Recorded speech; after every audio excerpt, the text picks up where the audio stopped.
ICCR यानी भारतीय सांस्कृतिक संबंध परिषद द्वारा आयोजित नॉलेज इंडिया विजिटर्स प्रोग्राम का आज से आरंभ हो गया है, जहां 39 देशों से आए 75 से अधिक इंडोलॉजिस्ट, संस्कृत के विद्वान, बुद्धिस्ट और अन्य भाषाओं के जानकार एकत्रित हुए हैं और भारतीय सांस्कृतिक संबंध परिषद के तत्वाधान में भारतीय प्रशासन इंडोलॉजी और संस्कृत जैसी विधाओं में विदेशों में क्या कुछ समस्याएं व संभावनाएं हैं, इस विषय का आकलन कर रहे हैं।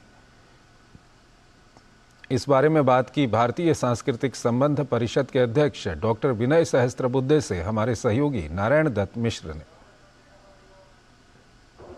भारतीय सांस्कृतिक संबंध परिषद के अध्यक्ष डॉक्टर विनय सहस्त्रबुद्धे जी आज हैं हमारे साथ।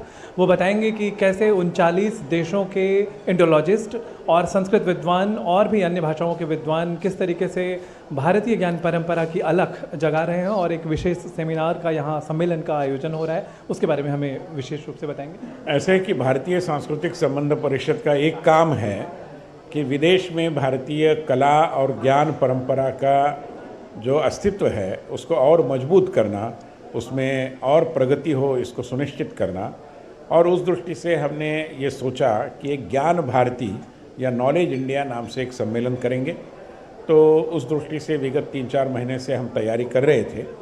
तो विश्व के 39 विभिन्न देशों के विभिन्न विश्वविद्यालयों में जो आयुर्वेद, योग, Buddhist studies, Sanskrit, Indology, Hindi या फिर भारतीय नृत्य और संगीत पढ़ाते हैं, ऐसे विभागाध्यक्षों, हेड्स ऑफ डिपार्टमेंट्स और वरिष्ठ जो भी अध्ययन करता है, प्राध्यापक है, उनको हमने बुलाया है। और पूरे विश्व भर से लगभग 75 लोग आ चुके हैं। देश के अंदर के भी लगभग 25-30 लोग उनके साथ जुड़े हैं। तो एक आदान प्रदान भी होगा, एक बार जानकारी का एक संग्रह भी हो जाएगा। और कई लोगों के सामने बहुत सारी दिक्कतें हैं डिपार्टमेंट को चलाने में, तो उन दिक्कतों के विषय में चर्चा भी होगी। मिलजुल कर हम कैसे समाधान ढूंढ सकते हैं, इसका भी कुछ आकलन बनेगा। इस दृष्टि से ये एक ऐतिहासिक सम्मेलन है, पहली बार ऐसा हो रहा है।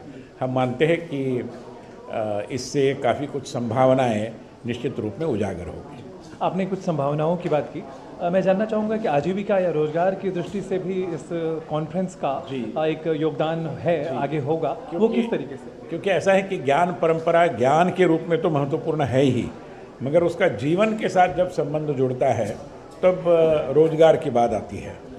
तो हमने कल एक सत्र रखा है जिसमें भारतीय पर्यटन विभाग की सचिव आएगी, फिर हमारे प्रसार भारती के लोग भी बुलाए गए हैं, नेशनल बुक ट्रस्ट के लोग भी आएंगे, फिक्की और CII जैसे संगठनों के लोग भी आएंगे और वो बताएंगे कि किस पद्धति से ये जो मनुष्य संपदा विदेश में तैयार हो रही है, जो भारत अभिमुख है।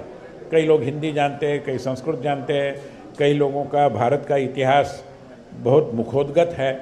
तो इन सबों की भारत के साथ जो एक निकटता बढ़ी है, उसका उपयोग हमारे उद्योग और हमारे उद्यमी व्यापारी कैसे कर सकते हैं और उनको उनके वहाँ पर रहने का लाभ कैसे मिल सकता है, इसकी भी चर्चा हम करेंगे। ये थे भारतीय सांस्कृतिक संबंध परिषद के अध्यक्ष डॉक्टर विनय सहस्त्रबुद्धे जी, जिन्होंने बताया कि किस तरीके से इंडोलॉजी और संस्कृत को आधार बनाकर विश्व स्तर पर भारत की एक जो नया जो स्वर है, एक नया अलख जगाने का काम होगा यहाँ पर।